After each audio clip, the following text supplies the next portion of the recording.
ಶಾಸ್ತ್ರದಲ್ಲಿ ಚತುರ್ವರ್ಗ ಅಂತಾರೆ. ಏನಿದು ಚತುರ್ವರ್ಗ ಅಂತಂದ್ರೆ ಧರ್ಮ ಅರ್ಥ ಕಾಮ ಮೋಕ್ಷ ಸರಿಸಮಾನವಾಗಿರ್ಬೇಕಂತೆ ಮನುಷ್ಯನ ಜೀವನದಲ್ಲಿ.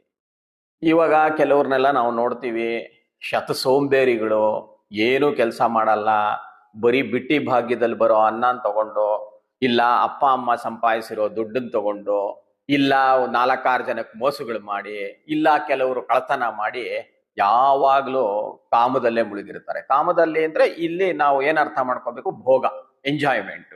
ಇನ್ ಕೆಲವ್ರನ್ನ ನೋಡ್ತೀವಿ ಬರೀ ಸಂಪಾದನೆ, ದುಡ್ಡು ಸಂಪಾದನೆ, ಇನ್ನೇನು ಬೇಡ, ಎಂಜಾಯ್ಮೆಂಟ್ ಬೇಡ, ಭೋಗ ಬೇಡ, ಕಾಮ ಬೇಡ, ಹಗಲು ರಾತ್ರಿ ಅವರು ಬರೀ ದುಡ್ಡು ಸಂಪಾದಿಸೋದ್ರಲ್ಲೇ ಇರ್ತಾರೆ.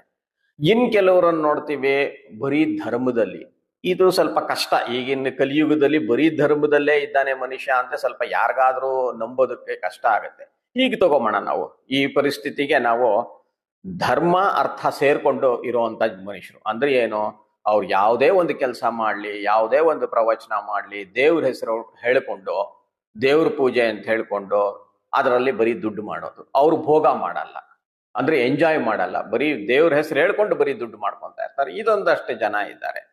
ಇನ್ ಕೆಲವ್ರು ಇರ್ತಾರೆ, ಅರ್ಥನೂ ಇರುತ್ತೆ, ಕಾಮನೂ ಇರುತ್ತೆ. ಅಂದ್ರೆ ಏನು, ಚೆನ್ನಾಗಿ ಸಂಪಾದನೆ ಮಾಡ್ತಾರೆ, ಚೆನ್ನಾಗಿ ಎಂಜಾಯ್ ಮಾಡ್ತಾರೆ, ಭೋಗನೂ ಮಾಡ್ತಾರೆ.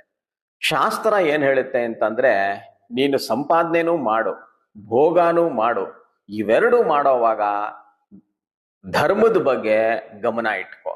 ಏನು ಧರ್ಮದ ಬಗ್ಗೆ ಏನ್ ಗಮನ ಇಟ್ಕೋಬೇಕು ಅಂತಂದ್ರೆ, ದೇವಸ್ಥಾನಗಳಿಗೆ ಹೋಗ್ರಿ, ನದಿಗಳಲ್ಲಿ ಸ್ನಾನ ಮಾಡಿ, ಪುಣ್ಯಕ್ಷೇತ್ರಗಳಿಗೆ ಪ್ರವಾಸ ಮಾಡಿ, ದಾನ ಧರ್ಮಗಳು ಧಾರಾಳವಾಗಿ ಮಾಡಿ, ಸಮಾಜದಲ್ಲಿ ಒಬ್ಬ ಇವನು ಧರ್ಮಿಷ್ಠ, ಒಬ್ಬ ಒಳ್ಳೆ ವ್ಯಕ್ತಿ ಅನ್ನಿಸ್ಕೊಳ್ಳಿ, ಅದೇ ಧರ್ಮ.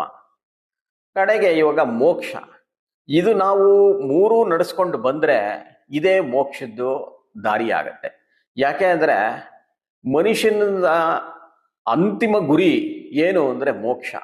ಮೋಕ್ಷ ಅಂದ್ರೆ ಏನು, ಇವ ನಮ್ಮಂತ ಮಾಮೂಲಿ ಜನ ನಾವು ಹೀಗೆ ಅರ್ಥ ಮಾಡ್ಕೋಬಹುದು, ಸೆಲ್ಫ್ ರಿಯಲೈಸೇಷನ್ ಅಂತ. ಇಲ್ಲ ಇದು ಸೃಷ್ಟಿ ಅಂದ್ರೆ ಏನು, ಕ್ರಿಯೇಷನ್ ಅಂದ್ರೆ ಏನು, ನಮ್ಮ ಜೀವನದ ಗುರಿ ಏನು, ದೇವ್ರಂದ್ರೆ ಏನು, ಈ ದಾರಿಗೆ ನಮ್ಮನ್ನು ಕರ್ಕೊಂಡು ಹೋಗ್ಬೇಕು. ಆ ಧರ್ಮ ಅರ್ಥ ಕಾಮ ಯಾವ ತರ ತೋರಿಸಿದ್ದಾರೆ ಅಂತಂದ್ರೆ, 4 ಕಾಲುಗಳಿರೋ ಎತ್ತನ್ನು ತೋರಿಸಿದ್ದಾರೆ. ಯಾವುದು ಕಡಿಮೆ ಆಗಬಾರ್ದು, ಯಾವುದು ಜಾಸ್ತಿ ಆಗಬಾರ್ದು. ದುಡಿತಾ ಇರಬೇಕು, ಅದರಿಂದ ಭೋಗ ಮಾಡ್ತಾ ಇರಬೇಕು, ಧರ್ಮ ಮಾಡ್ತಾ ಇರಬೇಕು. ಆಮೇಲೆ ಜೀವನದ ಅಂತಿಮ ಗುರಿ ಮೋಕ್ಷಕ್ಕೆ ಇದೇ ನಮ್ಮನ್ನ ದಾರಿ ತೋರಿಸುತ್ತೆ.